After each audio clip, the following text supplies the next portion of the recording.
అసలు మనం సినిమా చూట్టానికి వెళుతున్నామా లేక మ్యూజియంకి వెళుతున్నామా 2 గంటల సినిమా ఒక్కడంటే ఒక్కడు నోరు మెదపడు ఒక్క డైలాగ్ లేదు. ఏంటి భయ్యా ఇది?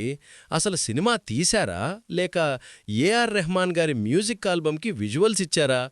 మైండ్ బ్లాక్ అయిపోయింది బాబోయ్. Hello friends, welcome back. ఇప్పుడే గాంధీ టాక్స్ చూసి వస్తున్నా. థియేటర్ బయట నా ఫ్రెండ్ ఒకడు అడుగుతున్నాడు, రేయ్ సినిమా ఎలా ఉందిరా అని. వాడికి ఏం చెప్పాలో అర్థం కాలేదు.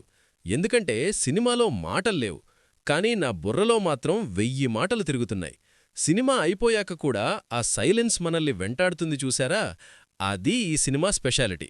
కదేంటని అడుగుతున్నారా? సింపుల్గా చెప్పాలంటే మన జేబులో ఉండే గాంధీ తాత అంటే ఆ కరెన్సీ నోటు చుట్టూ తిరిగే కథ ఇది. నలుగురు మనుషులు, ఒకడికి డబ్బు పిచ్చి, ఒకడికి డబ్బు అవసరం, ఇంకొకడికి ఆ డబ్బు వల్ల వచ్చే పవర్. ఈ నలుగురి జీవితాలు ఒక నోటు వల్ల ఎలా తలకిందులయ్యాయి అనేదే పాయింట్. మాటల్లేవుగదా అని ఏదో ఆట సినిమా అనుకోకండి. ఇదొక పక్కా dark comedy thriller. First half start అవగానే అరే డైలాగులు ఎప్పుడొస్తాయా అని వెయిట్ చేస్తాం. ఒక 10 నిమిషాల తర్వాత అర్థమవుతుంది, ఓహో వీళ్ళస్సలు మాట్లాడరన్నమాట అని. ఫస్ట్ హాఫ్లో క్యారెక్టర్ల పరిచయం కొంచెం స్లోగా ఉంటుంది. విజయ్ సేతుపతి తన స్టైల్లో ఇచ్చే ఎక్స్ప్రెషన్స్ చూస్తుంటే వీడసలు మనిషా లేక యాక్టింగ్ మిషనా అనిపిస్తుంది. ఇంటర్వెల్ కార్డు పడేసరికి ఒక అద్దిరిపోయే ట్విస్ట్ ఉంటుంది.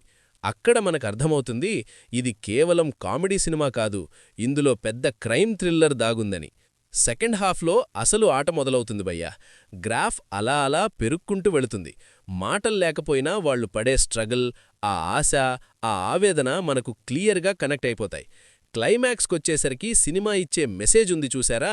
అది పీక్స్. డబ్బు కోసం మనిషి ఎంతకైనా దిగజారుతాడు, కానీ ఆ గాంధీతాత విలువలు పాటిస్తేనే మనిషికి గౌరవం అని చాలా వెరైటీగా చెప్పారు. క్లైమాక్స్ చూశాక మాత్రం మనకొక సాటిస్ఫాక్షన్ వస్తుంది. ఇక పర్ఫార్మెన్స్ గురించి మాట్లాడుకుంటే విజయ్ సేతుపతి గురించి ఏం చెప్తాం? ఆయన సైలెన్స్లోనే వైలెన్స్ ఉంది.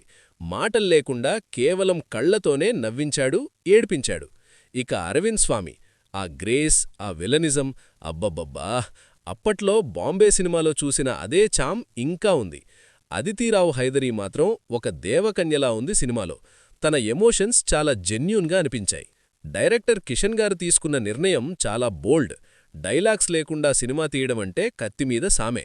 స్క్రీన్ ప్లేలో అక్కడక్కడ చిన్న చిన్న ల్యాగ్స్ ఉన్నాయి, అది ఒప్పుకోవాల్సిందే. ఎడిటింగ్ ఇంకాస్త గట్టిగా చేసుంటే రన్ టైం తగ్గి సినిమా ఇంకా స్పీడ్గా ఉండేది.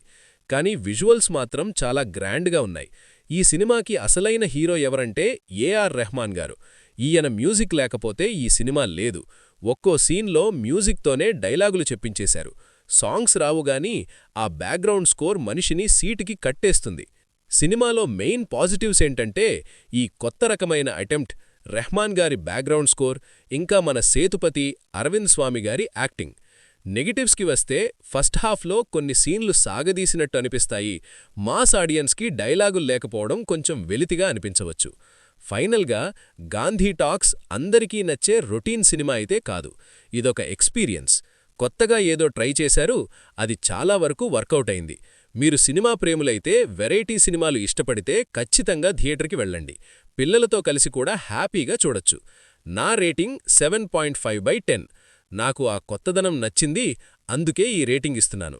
మరి మీరు ఈ సినిమా చూశారా? చూస్తే మీకెలా అనిపించింది?